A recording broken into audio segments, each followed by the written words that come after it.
The Berlin Wall is still standing, but it no longer stands for much. East Germany has thrown open all its borders to the west. News that was greeted in the West German Bundestag with patriotic song.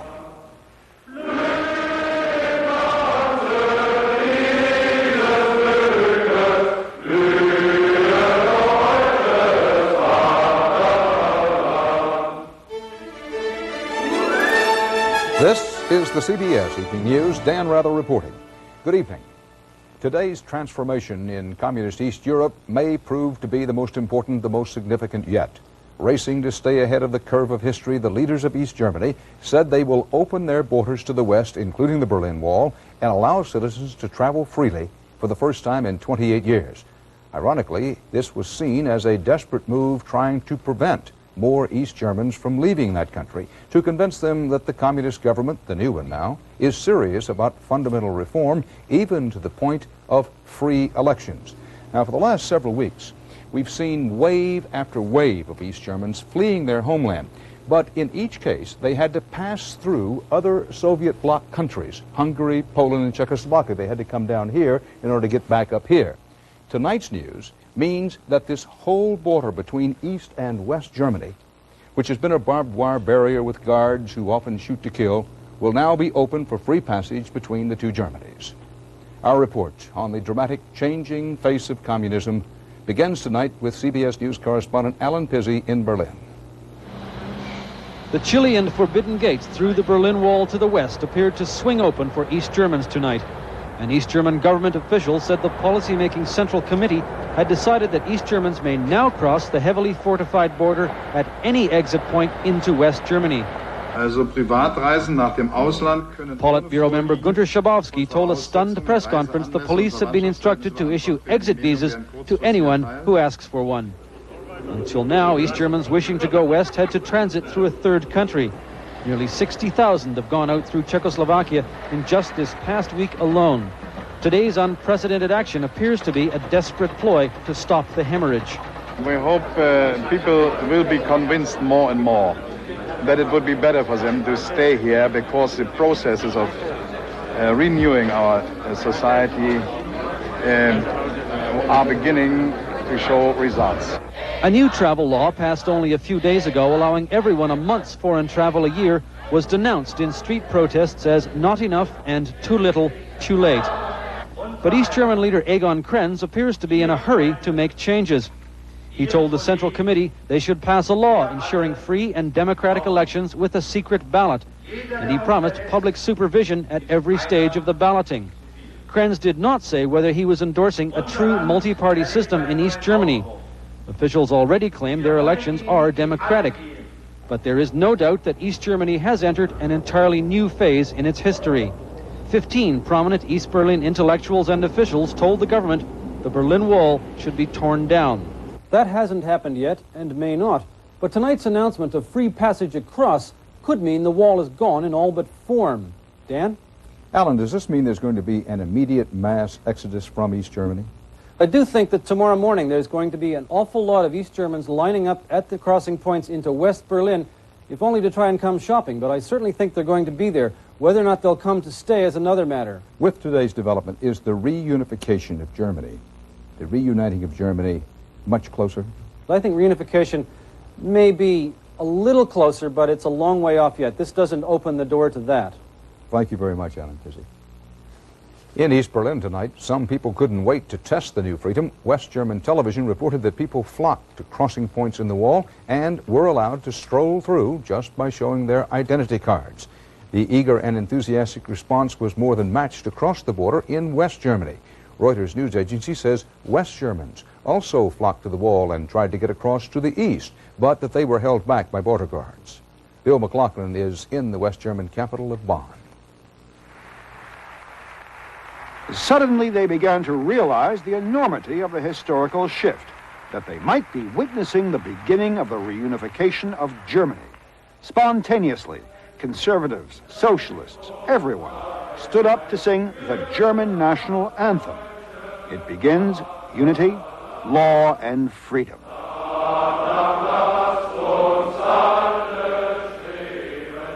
West German Chancellor Helmut Kohl is in Poland tonight for talks with that country's new non-communist leadership. Kohl was clearly taken by surprise, saying that East Germany could not solve its problems by getting rid of its people, but only through democracy. Back home, one of his top aides, however, made it clear that the rules of the game had changed. We are witnessing dramatic and historic changes in Poland, Hungary, and now in East Germany. Our political aim now is ending the separation of the German people. Bill McLaughlin in Bonn, West Germany. In Washington, President Bush's response was cautious and subdued. Our chief White House correspondent Leslie Stahl is there now with more on the president's low-key reaction and what's behind it. Leslie? Dan, President Bush sent a signal to Mikhail Gorbachev today. There will be no gloating from the White House over the developments in East Germany. Mr. Bush went so far as to suggest that East Germans not leave their country. Decidedly low-key, Mr. Bush called today's free travel announcement a very good development. Well, I don't think any single event is the end of what you might call the Iron Curtain, but clearly this is a long way from the harsh days of the harshest Iron Curtain days. A long way from that. President Bush walked a delicate line today between his own policy of prudence toward Eastern Europe, his advisors explaining that the last thing he wants is to ignite an explosion of change, and declaring victory. So I'm not going to hypothecate that it may anything goes too fast. But we are handling it in a way where we are not trying to give anybody a hard time. We're saluting those who can move forward with democracy. We are encouraging the concept of a Europe whole and free, and so we just welcome it. You don't seem elated, and I'm wondering if you're thinking of the problems. I'm not an emotional kind of guy. I'm very pleased. And I've been very pleased with a lot of other developments. And as I've told you, I think the United States part of this, which is not related to this development today particularly, is being handled in a proper fashion. But the president revealed his concern about a situation spinning out of control when he seemed to urge East Germans to give their government a chance. These are Germans, and Germans love their country. The president admitted that today's development caught him by surprise, yet he responded as he usually does, with caution. His aides say tonight that Mr. Bush is absolutely determined not to create a backlash. Dan? Thanks, Leslie. The Berlin Wall is, for all intents and purposes, obsolete tonight. Today's developments complete its transformation from a deadly barrier to an ugly monument if the East German government follows through on what it says it will do. The reason for the wall is in the geography of a divided Germany. Keep in mind that the city of Berlin is deep inside East Germany, but under the agreement that ended World War II, Berlin was divided into communist and Western sectors. It was the one place in East Germany where citizens could cross freely to the West, and thus it became a gateway for millions of refugees. The wall was built to stop them, to be the last link in a fence around East Germany. But now, with the rest of the fence in shambles, it's useless. Bob Fall has the background. It never was very big, just 11.5 feet high. It never was supposed to last very long, or so thought President Kennedy's special envoy to Berlin. Regardless of negotiations and without the use of force, a wall through the center of this town cannot last. But it did last, and it became a symbol, not just of a regime which walled in its own people, but of the Cold War itself. As a free man, I take pride in the word, Ich bin ein Berliner. The people it trapped inside tried desperately to get out. Others attacked the wall with anger and with stones. When all that failed, when Germans could only gather and wave at loved ones the wall said they could no longer touch, the wall also became a symbol of despair. So this wall really is tearing people away, is tearing families apart, and it looks so disgusting. Historians agree the wall nearly brought Kennedy and Khrushchev to the brink of nuclear war. The Berlin crisis of 1961 was a grim confrontation between two nuclear superpowers. When that crisis ebbed and the wall endured, The world grew to accept it. The one-time menace sported fresh graffiti, became a photo op for tourists, another stop on bus tours. But its symbolism remained. Mr. Gorbachev, tear down this wall.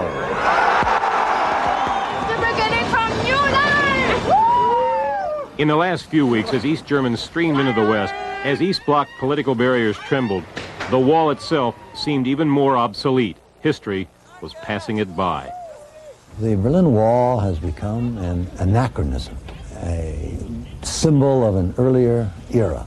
It might as well be torn down because it's irrelevant. In fact, if not in name, it is being torn down, not because its cinder blocks and mortar have given way, but because the system which held it in place has collapsed. Bob Fall, CBS News, New York. Now, the meaning of that collapse for U.S. foreign policy as the CBS News continues in a moment, so stay here with us.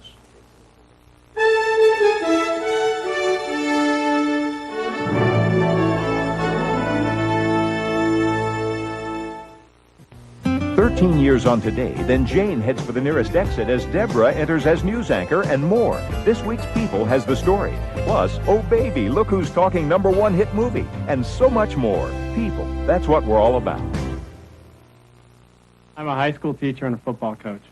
And from that stress, I get headaches. I started developing stomach problems and went to the doctor. I found out that I had an ulcer. At that time, I was taking aspirin, not Tylenol. The doctor said that I could aggravate the ulcer by continuing to take the aspirin. So I asked him what I should do, and he suggested that I take Tylenol. Mark Cunningham trusts Tylenol. Its pain reliever is in a class by itself. Since I've taken the Tylenol, I've had no problems whatsoever. These are oats. Something you've been hearing quite a lot about lately. But while some cereals turn oats into processed oat flour, new oat bake from Kellogg's uses only whole oats. Then we simply bake them with nuts, raisins, and spices for the first cereal that combines the goodness of whole oats with the goodness of baked taste. New Kellogg's Oat Bake, the whole oat cereal with the crunchy baked taste. It's 32 degrees, and Jan Trumpeter is learning all about her antifreeze. The hard way. Why is this happening to me? Don't push your luck. Guarantee it with Advanced Formula Prestone. We've now received photographs of the remarkable scene tonight in East Berlin along the Berlin Wall.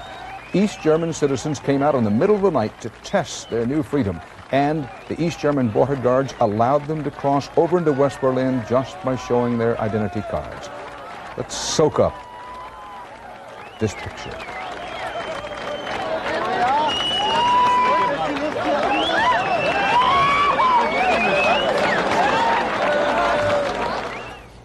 East Germany, East Berlin tonight. Since 1961, U.S. presidents from John Kennedy on up to George Bush have been calling on East Germany and the Communist bloc to tear down the Berlin Wall. State Department correspondent Bill Plant has more now on the enormous implications of actually having this happen. Bill? Dan, ever since it went up, official U.S. policy has always taken the position that the Berlin Wall must come down. But there was never much thinking here about what to do if that wish ever came true. And that wall stands as a monument to the failure of communism. It must come down. But now that the East Germans are flooding westward, no one is really sure of the consequences for Western Europe and the U.S. This is an extraordinary moment in the history of Central Europe. What happens tomorrow remains as uncertain as what happens next month or next year. Central Europe, after all, is still the most heavily armed piece of real estate in the world. On the one hand, we see the dynamics have changed. On the other, we see a remarkably tough military posture still there as of this moment. And we must still be there to match it. Strangely, the U.S. and the Soviet Union seem to be saying many of the same things when it comes to the changes in East Germany. I can't see how we would interpret that as anything but positive. Yes, these changes are for the better. The superpowers have something else in common. Neither wants to see the change move so quickly that events spin out of control. And neither power has faced the implications of German reunification. But to many Germans, that's something else altogether. I have always personally suffered from the fact that we do have two states and that people from the other side of the wall could not come over and join us for a visit. If East Germany does continue to allow its citizens to travel freely and does schedule free elections, there is bound to be pressure from both sides of the Atlantic to pull U.S. troops out of Germany and save billions of dollars. But then what happens to the NATO alliance? If the Cold War is really about to be over, no one here knows what happens next. Dan? Bill Plant, thanks. It turns out tonight that U.S. military installations in West Germany have a role to play in relief operations for some East German refugees. CBS News Defense Department correspondent David Martin is at the Pentagon with more about this. David? Dan, at the request of the West German government, the U.S. Air Force in Europe has made available a vacant housing complex and 2 vacant military hospitals capable of housing up to 1,000 East German refugees. Those hospitals, incidentally, were originally built to handle casualties in the event of an all-out war in Europe. And that's what makes this such an exquisitely ironic situation, because facilities that were built to repel an invasion are now being opened up to handle an invasion not of soldiers, but of refugees. Just a short time ago, Defense Secretary Cheney released a statement saying that the likelihood of an invasion from the East is now significantly lower than at any time since the end of World War II. Although he quickly went on to add that we should not think that we can all of a sudden pull all of our forces out of Europe. Pentagon, thanks. And back in a moment with more on the changing face of communism in East Germany.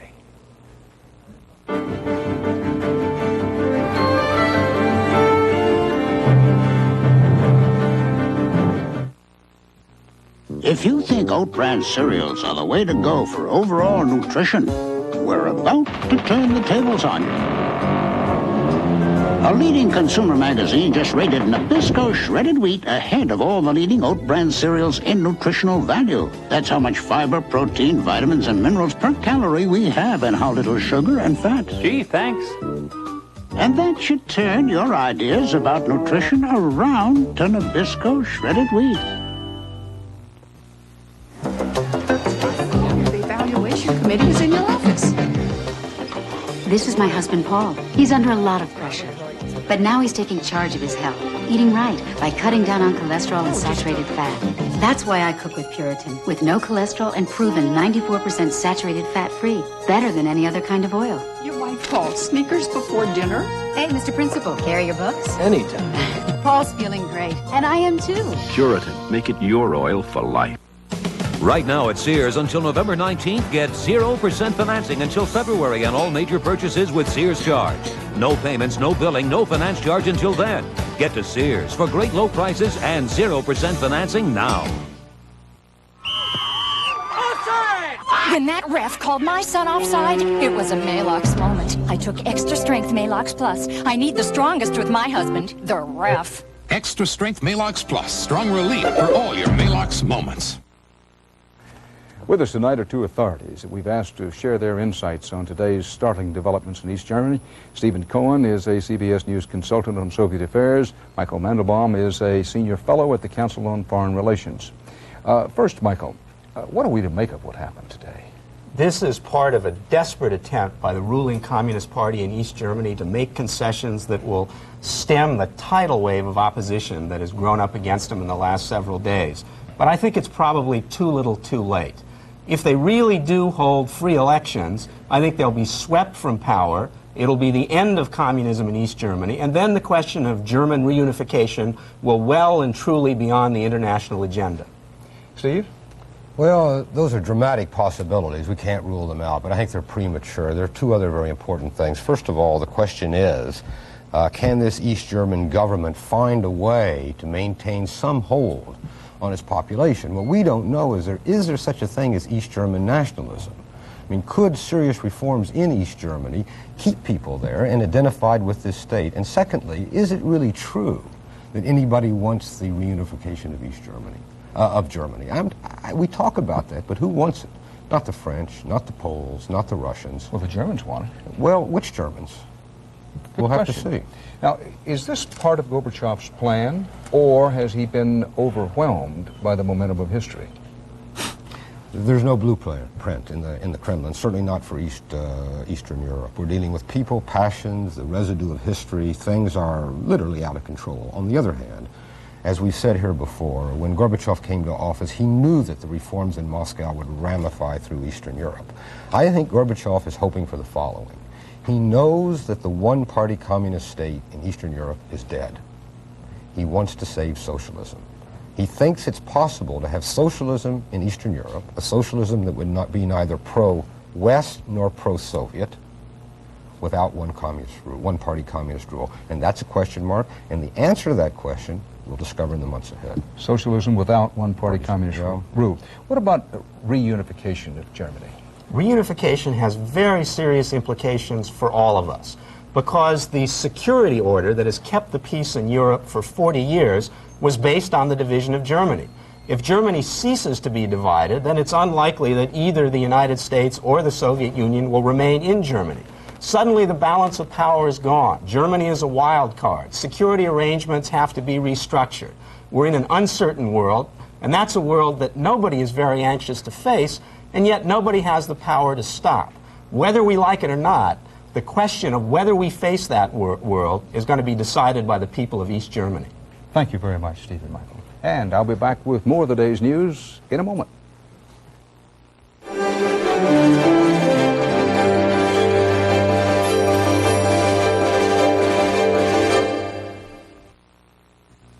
When you're constipated, you're not yourself. Constipation makes you feel crabby, cranky, slow, and sluggish. Feel more comfortable with Dulcolax. Dulcolax is the only leading laxative with a comfort coating designed to protect your stomach. A comfort coating and overnight relief, so you feel buoyant, bouncy, light, and loving. In other words, your normal self again. Dulcolax, the comfort-coated laxative. What line of work you in? Water resource management. You like irrigation? You could say that, yes. Hasn't rained here in 18 months. We shall see.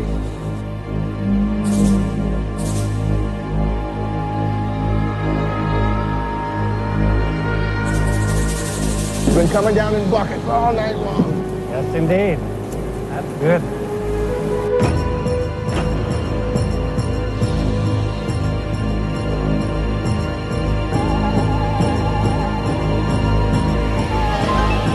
In today's high-tech business world, nice morning, huh? Those with the most mobility find success rains down upon them. How's he gonna make the rain, Mom?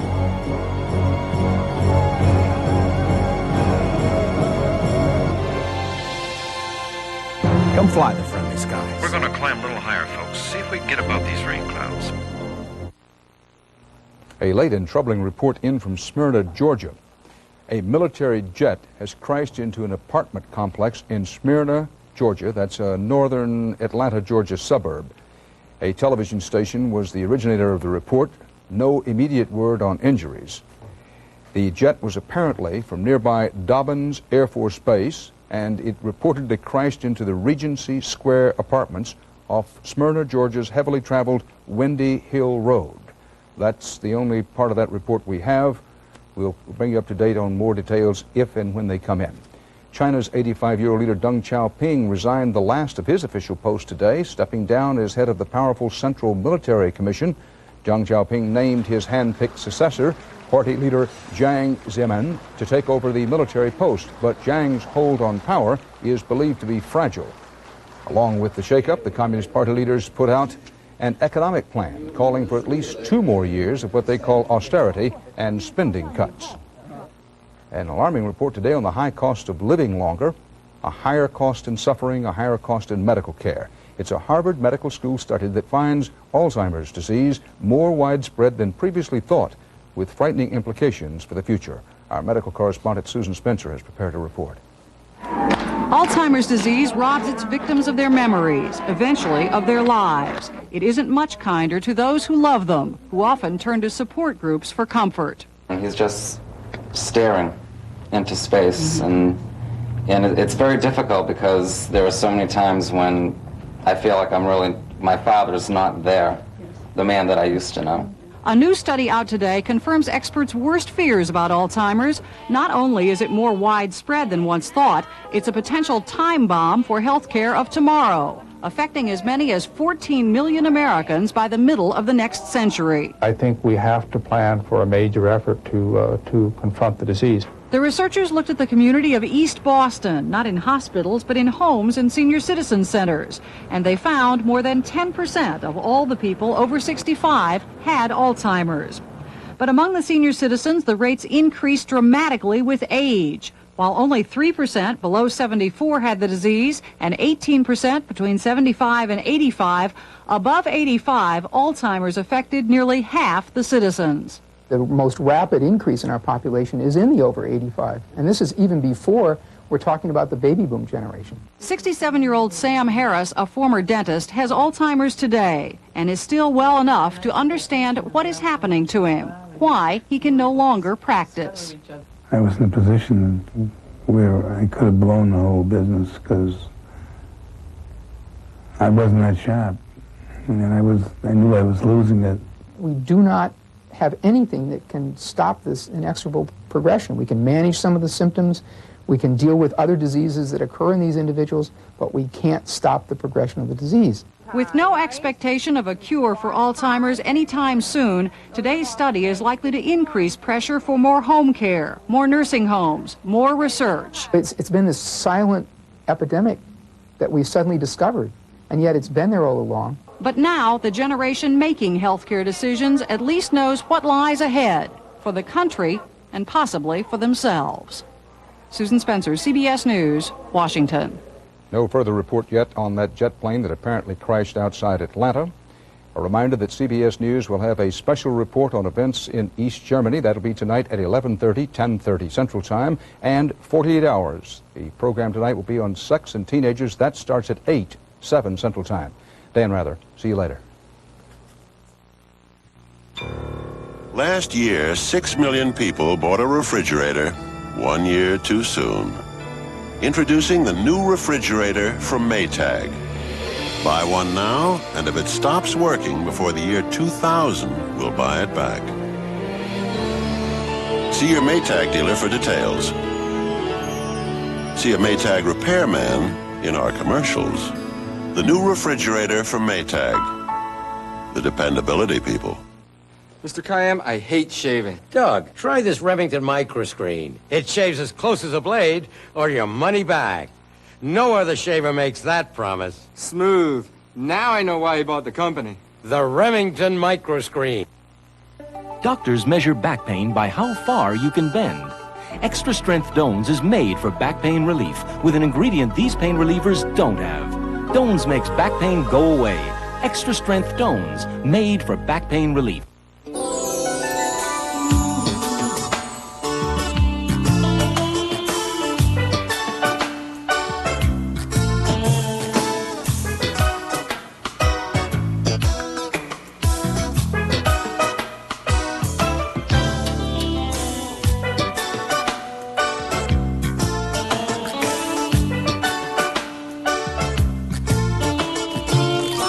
Special K. Lose the fat.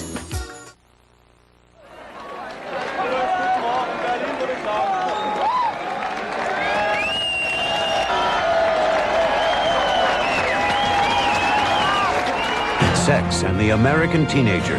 The new facts of life. I hope my kids aren't having sex. What will the next 48 hours be like tonight? This is CBS.